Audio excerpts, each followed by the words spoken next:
Malapit na nga ang birthday ni Jazz kaya nagpa-pre-birthday shoot na kami. Sa Kayla Twerk nga pala kami nag-book ng pre-birthday shoot at home service na lang ang napili namin dahil medyo hirap na si Buntis. From Pasig to Bulacan. Grabe ang layo, di ba? Pagdating nga nila Miss Kayla ay nag-umpisa na din sila agad mag-setup.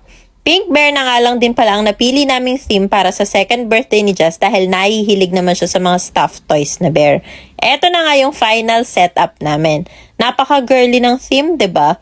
Inumpisahan na nga din namin ang shoot at sa umpisa ay cry baby pa ang Just. Alam nyo ba, na mga oras na yan ay medyo kinakabahan talaga kami ni Daddy dahil baka masayang ang pa-pre-birthday namin. Mahirap kasi talagang picturean si Just. Yan yung isang rason bakit Kayla Twerk ang kinuha namin. Madami kasing nagsasabi na magaling daw sila mag-handle at magpatawa ng kids. At masasabi kong tama sila. Napakahaba ng pasensya nila sa mga bata at napakataas ng energy nila. Inorient at tinuruan din nila kami kung anong mga dapat at hindi dapat gawin para maging maganda ang outcome ng mga pictures. Eto nga palang gown na suot ni Jazz ay from The Leaf Thoughts. Meron silang FB page at IG account. Napakadami nilang available na gowns at costumes na pwede sa theme nyo. Meron din silang mga damit for boys at mga twinnings. Detachable skirt nga tong gown ni Jazz at pwedeng maging cocktail dress kaso ayaw niya ipatanggal dahil mas feel niyang maging princess sa long gown. Pagkatapos nga ng hagis-hagis technique ay finally nakuha na ng team nila Miss Kayla ang loob ni Jazz. Nakikipaglaro na siya at napakaganda naman talaga ng mga smile at tawa ng Just namin. Kita lahat ng ngipin sa sobrang ngiti. Habang pinapanood ko nga si Just pinipicturean, napapaisip na lang ako na napakabilis talaga ng panahon.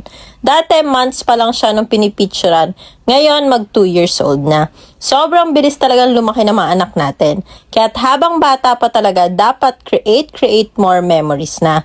O tignan nyo naman, hindi lang basta ngiti Tawang-tawa talaga si Just. Dito talagang nasabi na namin na worth it ang pagpili namin sa Kayla Twerk dahil totoong ang galing nilang mag-picture sa mga bata. Worth it ang biyahe mula Pasig to Bulacan. Tapos na nga kami sa first set at hindi na namin pinag-second outfit pa si Just dahil medyo inaantok na siya dyan. At okay naman na kami sa mga kuha. Nagbihis na din kami ng damit para sa aming family picture. Family turnos na bear nga din pala tong outfit namin. Saglit nga lang din tong family picture namin dahil nga inaantok na si Just pero ang ganda pa din ng mga kuha. Napakaganda ng smile ng Kuya Gio at Ate Just. Thank you so much, Kayla Twerks. See you sa birthday ni Just. Ilaw na may motion sensor pero mura lang. Napa-order na nga ako ng 3 agad-agad dahil napakamura lang ng presyo niya para sa isang motion sensor na ilaw plus napakaliwanag pa. Wala namang kaibahan sa itsura niya dahil normal na bumbilya lang.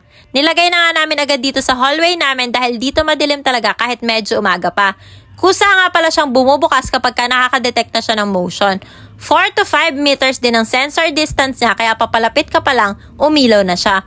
Kusa na din mamamatay ang ilaw after 20 seconds kapag wala nang nadedetect. Okay na okay ito sa labas ng bahay at mga hallways dahil kapag madilim lang talaga siya gagana. Tipid pa sa kuryente dahil bukod sa hindi lagi nakabukas, hindi mo pa malilimutan patayin ang ilaw dahil nagkukusa na siya. Naglagay nga din pala kami dito sa may lanay sa mga lagayan ng mga gamit dahil dito madalas yung nalilimutan naming bukas ang ilaw. Alam ko, kailangan nyo din to. Oh, alam nyo na ha. Link na sa comment section.